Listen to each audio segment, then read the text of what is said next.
नमस्कार दोस्तों, स्वागत है आप सभी का हिंदी स्टडी में। दोस्तों आज हम पृथ्वीराज रासो के बारे में देखेंगे क्योंकि हमारे एग्जाम में क्वेश्चन इससे हमेशा से बनते आए हैं और बनते हैं, प्रत्येक एग्जाम में क्वेश्चन आते ही हैं। तो इसमें जितने भी फैक्ट इससे संबंधित है वो सब आज आपको एक्सप्लेन करके मैं इसमें बताने वाली हूँ, जो हमारे एग्जाम में पूछे जाते हैं। ठीक है, स्टार्ट करते हैं यार।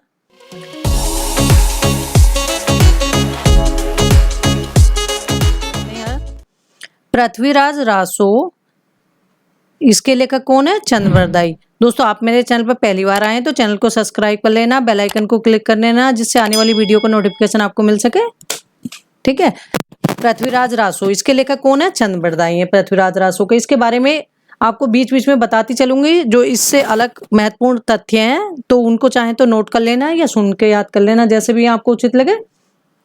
पृथ्वीराज रासो का जो मंगलाचरण है उसमें राम अवतार संबंधी 48 छंद है, क्योंकि ये क्वेश्चन भी बनता है कि पृथ्वीराज रासो में राम अवतार से संबंधित कुछ वर्णन है या नहीं है राम अवतार से संबंधित वर्णन उसमें।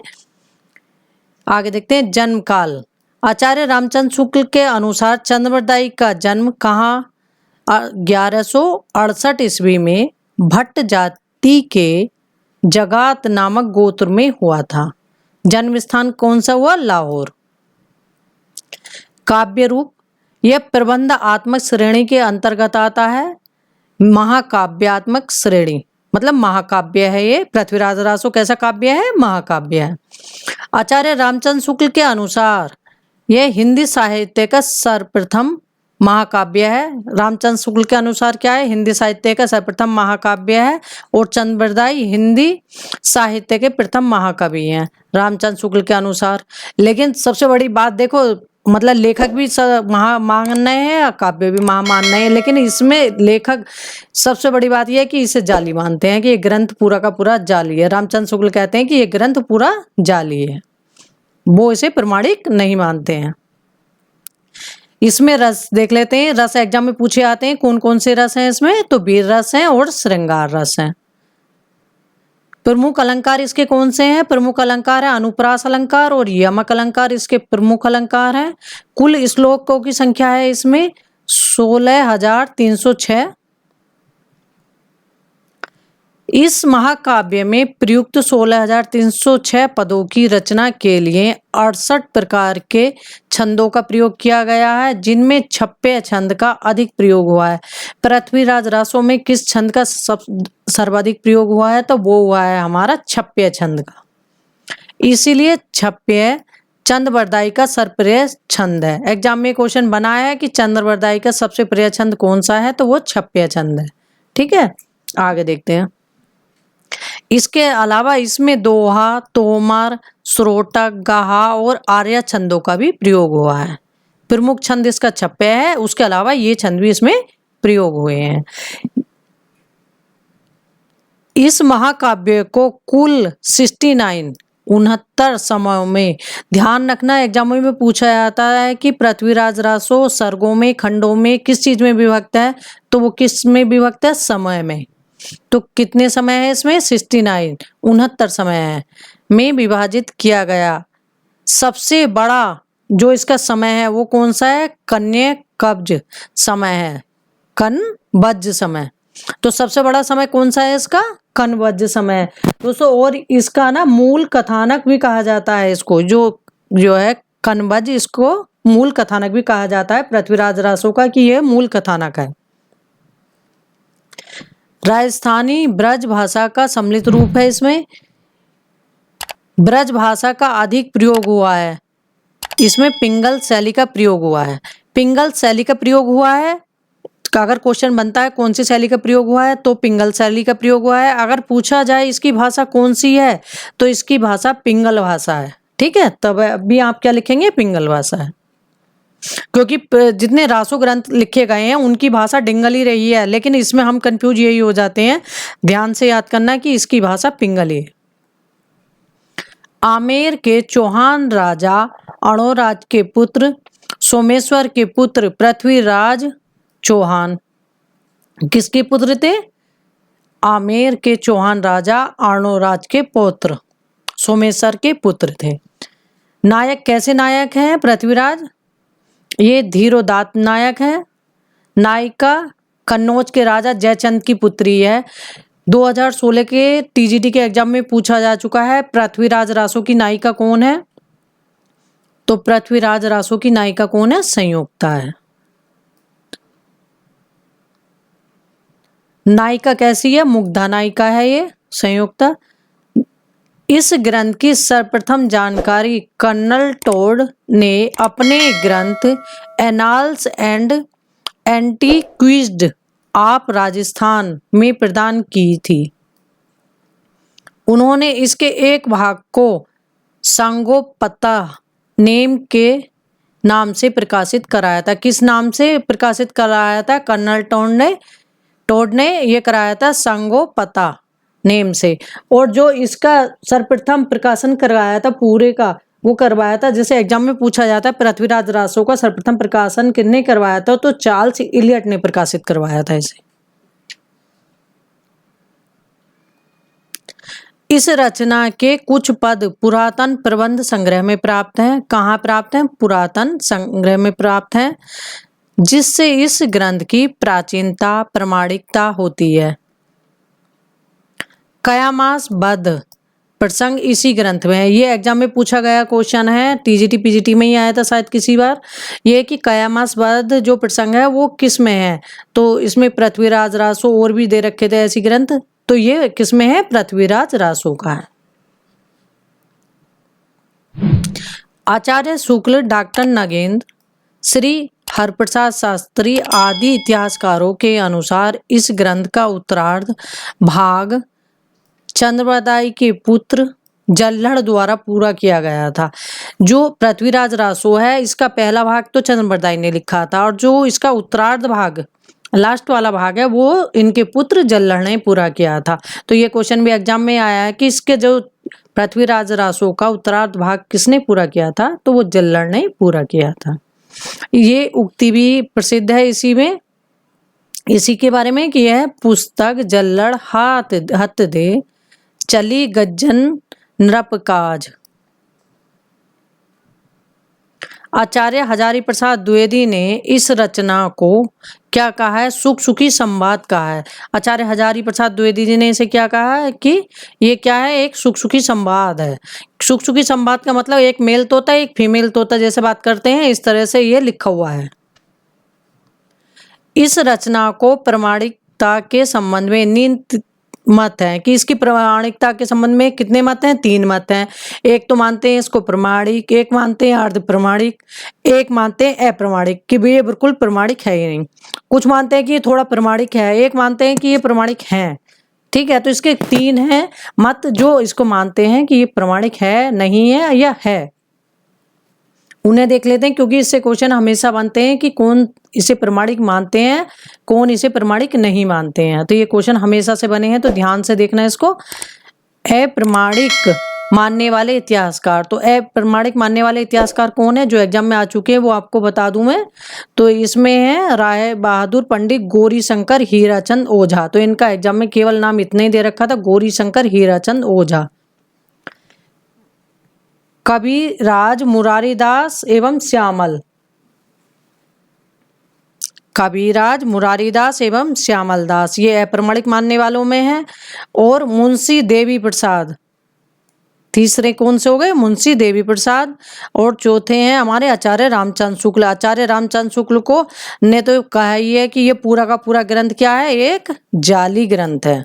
रामचंद्र शुक्ल जी ने कहा ये, क्योंकि रामचंद्र शुक्ल को एग्जाम में पूछ लिया है इन्होंने। मैं शायद लेक्चरर के एग्जाम में पूछा था कि मतलब जो इसको प्रमाणिक ना मानने वाले वो कौन है? रामचंद्र शुक्ल। जाली ग्रंथ किन्होंने कहा है? वो भी रामचंद्र शुक्ल ने कहा है पृथ्वीराज रासो को। ये हैं डॉक्टर वूलर, इन्होंने भी इसको अप्रमाणिक माना है। डॉक्टर वूलर ने अप्रमाणिक इसलिए माना है क्योंकि इन्होंने ही सर्वप्रथम कश्मीरी कवि जो जैनक कृत थे, जो पृथ्वीराज विजय है, उसके आधार पर इन्होंने कहा है कि ये जाली ग्रंथ है। ये मतलब सॉरी दोस्तों, ये अप्रमाणिक ग्रंथ है, क्योंकि पृथ्वीराज रासो को अप्रमाणिक मानने वालों में ये थे, जो इन्होंने ही बताया था कि ये अप्रमाणिक ग्रंथ है। मोतीलाल मैनारिया ये भी अप्रमाणिक मानते हैं इसे। तो इसमें से अभी तक वूलर, गौरीशंकर हीराचंद ओझा, श्यामल दास और रामचंद्र शुक्ल, ये 4 लोग पूछे आ चुके हैं कि कौन से अप्रमाणिक इसे मानते हैं। इस ग्रंथ को अप्रमाणिक मानने वाले सर्वप्रथम विद्वान वूलर माने जाते हैं। ये क्वेश्चन एग्जाम में पूछा जा चुका है कि इस ग्रंथ को सर्वप्रथम अप्रमाणिक मानने वाले कौन माने जाते हैं? वूलर माने जाते हैं। इन्होंने 1875 ईस्वी में इसे अप्रमाणिक घोषित किया। कब घोषित किया था? 1875 ईस्वी में।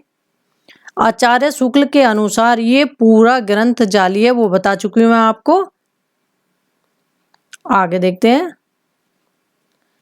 अर्ध प्रमाणिक मानने वाले इतिहासकार, जो इसे अर्ध प्रमाणिक मानते हैं इतिहासकार, उन्हें देख लेते हैं। उनमें हजारी प्रसाद द्विवेदी जी, डॉक्टर सुनीति कुमार चटर्जी, मुनि जिनी विजय, अगरचंद नाहटा। अभी तक एग्जाम में जो पूछे आ चुके हैं, हजारी प्रसाद द्विवेदी जी, सुनीति कुमार चटर्जी, अगरचंद नाहटा, ये एग्जाम में पूछे आ चुके हैं। ये इन्हें मानते हैं अर्ध प्रमाणिक, पृथ्वीराज रासो को। प्रमाणिक मानने वाले इतिहासकार, जो प्रमाणिक इसको मानते हैं उनको देख लेते हैं। प्रमाणिक मानने वाले इतिहासकारों में, तो प्रमाणिक मानने वाले इतिहासकारों में कौन है? डॉक्टर श्याम सुंदर Das, Mishra Bandhu, Mathura Prasad Dikshit, Ayodhya Singh Upadhyay, George Grierson, Mohanlal Vishnulal Pandey, colonel Tod और डॉक्टर दशरथ शर्मा और नगेंद्र, जो इसको प्रमाणिक मानते हैं। एग्जाम में जो पूछे आ चुके हैं, श्याम सुंदर दास पूछे आ चुके हैं, मिश्र बंधु पूछे आ चुके हैं और विष्णुलाल पांडे पूछे आ चुके हैं इसके।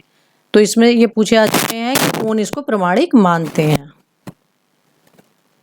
डॉक्टर नागेंद्र ने इस रचना को घटनाकोश कहा।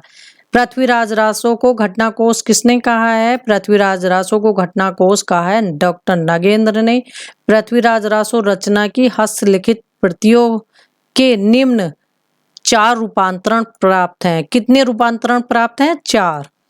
जो पृथ्वीराज रासो हैं, कितने रूपांतरण इसके प्राप्त हैं? 4। पहला रूपांतरण है इसका बृहत रूपांतरण। इसमें 69 समय 16,306 संध है, ये प्रथम है। इस संस्करण का प्रकाशन नागरिक प्रचारणी सभा काशी से हुआ तथा इसकी हस्तलिखित प्रति हमें कहाँ मिली? उदयपुर के संग्रहालय में सुरक्षित है। इसका प्रकाशन 1585 ईस्वी में हुआ। दूसरा देखते हैं मध्य रूपांतरण। मध्य रूपांतरण, इसमें 7000 छंद है, ये द्वितीय रूपांतरण है इसका। या कई बार जैसे व्रत भी आ जाता है, व्रत रूपांतरण, मध्य रूपांतरण और लघु रूपांतरण। कई बार एग्जाम में ये भी पूछ लेते हैं प्रथम रूपांतरण, द्वितीय, तृतीय और चतुर्थ। इसलिए आपको सुविधा है कि ये प्रथम है, ये द्वितीय, तृतीय, ये चतुर्थ है आपका।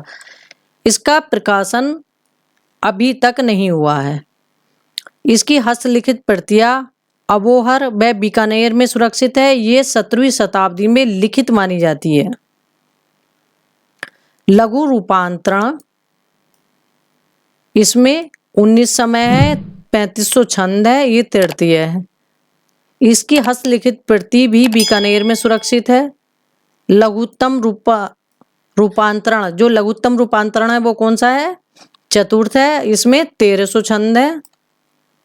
डॉक्टर दशरथ शर्मा ने इसी संस्करण को मूल रासो काव्य कहा है। जो डॉक्टर शर्मा है, इन्होंने किसको मूल रासो काव्य कहा है? इन्होंने पृथ्वीराज रासो के, तो वो कहा है लघुत्तम रूपांतरण को। एक थाल जन्म, ये जो कहावत है ये चंद्रबरदाई और पृथ्वीराज चौहान के बारे में है। एक थाल जन्म, एक थाल मरण। तो यह कथन चंद्रबरदाई व पृथ्वीराज चौहान के बारे में प्रसिद्ध है। एग्जाम में पूछा जाए तो ये किसके बारे में प्रसिद्ध है? तो पृथ्वीराज चौहान के, क्योंकि इनका जन्म भी एक साथ हुआ था और मृत्यु भी एक ही साथ हुई, इसीलिए ये कहावत कही गई है। ऐसा माना जाता है कि इन दोनों के अभिन्न मित्रा का जन्म एक ही दिन हुआ और मृत्यु भी इनकी एक ही दिन हुई थी, इसीलिए ये कहा गया है कि ये थाल जन्म और एक थाल मरण। कर्नल टोड ने इस रचना को ऐतिहासिक ग्रंथ माना है।